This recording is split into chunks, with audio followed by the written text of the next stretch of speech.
it's Daisy. And it's Tessa. And it's Rodessa, and we're excited to dive into the world of artistic and creative literacy with you all. So get ready to unleash your creativity and join us on this inspiring journey of self-expression and imagination. Then, hindi ko i-view diri, dito. Dito, hindi dito. Wala. Hindi ko i-view, awa. Ba't lagi sila tingog? Ito. Palagi. Sana all na lang yun. Tara, at ato silang interview. Hi, good afternoon.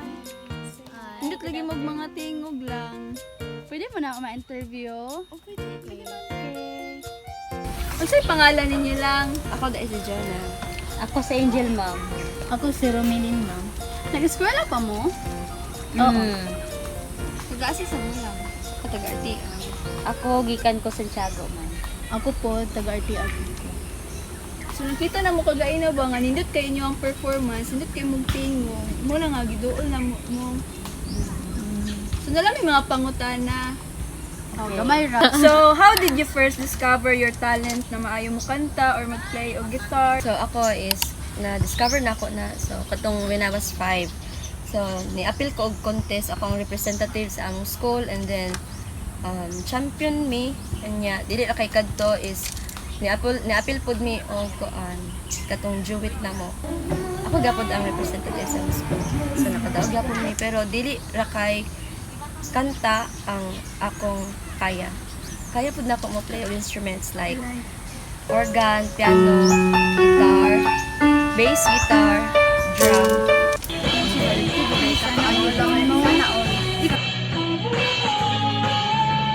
Ikaw, Romelin. So, ang ako po, na-discover po na ako ang akong talent sa 6 years old pa ko. Kabalo na ko mukanta din. Ako po naka-apil po ko og koan kanang amateur then nakasikan po ko din naka-apil po ko kanang sa church isa po ko ka worship leader then mo to. So, ako sab na sab question sa inyo ha. So, can you share a memorable experience that have shaped your talent? Ikaw, Okay. Miss Jonah. Okay, so ako is katong experience na ako is katong nikanta kog kasal. So dili ra kay isa nga event akong giapilan kundi daghan pud to. Anya di na siya maihap. Kay daghan na siya. Tapos kuan sa bunyag pod kanang grande bitang bunyag. So, Wow.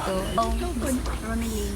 So ako po na experience sa church na mo ako po mo to kung giingon di ay na kan ko isa ko worship leader then sa adunay praise jam mo kanta pug ko nga kuan mga fellowship asahay nga ako mo kuan mo volunteer nga ako mo kanta then kanang tanan-tanan nga kuan kanang may mga activity nga kuan ako jud mo kantaan. Hi guys! Sa pagumana mo interview nila Jonah o Romelin, nasaksihan na mo nga very talented gid kaayo sila. As you can see naman diri sa video, gipakita nila ilang tagsa-tagsa nga mga talent. And sa pagsuroy-suroy na mo dinhi sa kalo na anapod mi nakitaan nga very talented when it comes in dancing. Wow! Ali, atong duulon og dungan nato siyang ila-ilahon. Hi, ma'am! hello po. Say hi sa amo ang vlog. Pwede ka na, ma'am. Nag-practice ko sa sayo. Pwede ba ka na mo ma-interview? Kanindot mo kay kamo sayaw. Mutan awa. Sige, sige Gwapa po. kayo. So, ano pangalan ni mo? Ako ay si Lynn, ma'am. Asa nag-eskwela pa ka? Yes po. Nag-aasa sa ka, ma'am. Nakabinit po, ma'am. Puro ko na barangay kabinit ko, Van Francis. Nakita mo gud na mo kagaya na imong performance mga nindot kay kamo sayaw. Sige, nindot kayo oy. Dancer ka? Practice na to. Para Yes sa po, asa practice man to na. siya. Para to siya sa kuan, sa amo ang garbo agusan. So dancer jud ay ka, ma'am. So, nalang may pangutana ba og okay ra sa imuha? Okay tayo. So, how did you first discover your talent? Na-discover na ko akong talent at the age of 9. Since I was elementary, na-discover na ko akong talent. Itong grade 4, 5, and 6 ko is kanang ako ang gi-represent to compete na para sa amo ang regional meet na saya, which is the dance sport. So mo to nga discover na ko akong talent, mo to siya dito nag-start ako ang tanan until now nga nagpadayon ko sayo-sayo po siya. Dito nag-start imong journey. So, tapos kay question. So, can you share any memorable experience that have shaped your talent? Dagan ko na ako ng experiences like kanang ako kanang I am a competitor man no since elementary. Daw achievements. Niabot ko og lain-lain lugar, niabot ko sa kanang Davao, Zamboanga, niabot ko sa Surigao, Siargao, compete ana nga sa dance sport. Abi ni yes po. Abi ninyo mamis kanang very kanang happy siya, yung siya memorable kay na mga adto ako lain places, kanang tong mga people, silang culture, kanang tong po mga na-achieve sa akong life kanang dili sa sayaw lang nabukoy lang talent which is kanang I know how to make up, how to choreograph the dance, then ako mismo masayo pud ko niya. I know how to kanang to coordinate sa So talented jud ay kaayo ma'am, daghan dili kay kayo dili talent. pud kay nga talented lang po kanang lang pud siya kanang hamo lang gid pud ana. So, dugay na juday ka Yes po. So karon nasaksihan na nato ang story ni Lynn nga grabe gid ay niya ka-talented. So bisan sa mga daghan nga mga achievements nga iyang naabot, nagpabiling gihapon siya nga humble sa kung unsa may naa sa iya. So karon mo ang hinapunta dinhi sa Northern Mindanao Colleges para bisitahon na mo ang friend na si Gina. Hi guys! So namin karon sa Northern Mindanao Colleges para bisitahon lang mo ito among friend na maayo kaayo or talented kaayo, especially sa art. Yes, so namin karon para ma-document na mo iyahang mga works sa pag-apil-apil niya mga poster making. So tara! Nasha day sa EdTech Laboratory.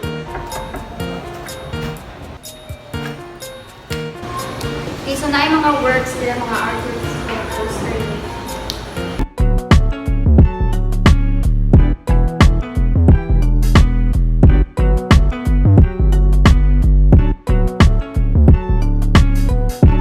Hi Gina! Good morning! Morning! Paano yung mga friends si Gina? Hi, pwede na sa atong mga viewers. Hi! Ako din si Gina Otino Bernat, nag-school sa Normie. So Jean, namin mga pangutana sa imuha. Okay ra? Okay naman. Bahin na ni sa imuha ang talento nga share nimo sa among mga viewers para kuan sila ma-motivate kung kinsa man ang maayo kaayo mo drawing parehan nimo dira ka. Among first pangutana nimo is how did you first discover your passion? Ay katong kuan ko, grade 7. High school so high school Oo, dahil ka high ate. Pero kato elementary pa ka Jean, maayo nagapamit ka mo drawing. Ilang, mga, kuwan lang ba? Simple lang ng mga drawing ikaw. Like mga poster making, Grade 9 ko na kuwan ko. First, poster making. oo. Apil ka na. Sa school lang. So, ano yung kapila pag ka ato Jean? Daog ka? Oo, ako din ko. Wow. Kaya sa gari manggod kay ko third round, tapos kuan. Ako jud Also, yung nakapa-confidence. Yes. So karon napakita na namo sa inyo ha kung unsa gid ka-talented si Gina. As we wrap up our vlog on artistic and creative literacy, We want to thank you all for joining us on this creative adventure. so remember, creativity knows no bounds, so keep exploring. Keep creating and keep shining bright. This is Tessa, Daisy and Rodessa signing off. It's always inspiring to see individuals express themselves through their artistic abilities, and it is important to encourage and support artists in their creative journey. So keep sharing your talent with the world and continue to inspire others with your art. God bless!